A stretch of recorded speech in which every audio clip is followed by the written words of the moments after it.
என் தெய்வமே என்ன நம்பலைங்கும் போது இனி இந்த உலகத்துல என்னை யார் நம்புவாங்க? யார் நம்புவாங்க? நான் நம்புறேன்மா, நான் நம்புறேன். கோபா, அம்மா, மனைவியை பத்தி கணவனுக்கு தெரியலனாலும் மாதாவை பத்தி மகனுக்கு தெரியும். கணவனுக்கு மனைவி ஒரு சேவகி, ஆனா மகனுக்கோ மாதா ஒரு பக்தி பீடம், பாச கோயில். அந்த கோயில்ல குடிகொண்டிருக்கிற அன்பும் அமைதியும் எப்படிப்பட்டதுன்னு எனக்கு தெரியும்.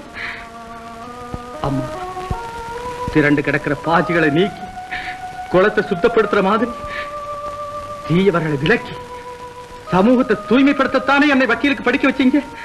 அப்படிப்பட்ட பொது சேவைக்காக சட்டத்தை படிச்ச எனக்கு அந்த சட்டத்தாலேயே என் தாயின் புனிதத்தன்மை நிலைநாட்ட சந்தர்ப்பம் கிடைச்சதுக்காக நான் சந்தோஷப்படுறேம்மா, ரொம்ப சந்தோஷப்படுறேன்.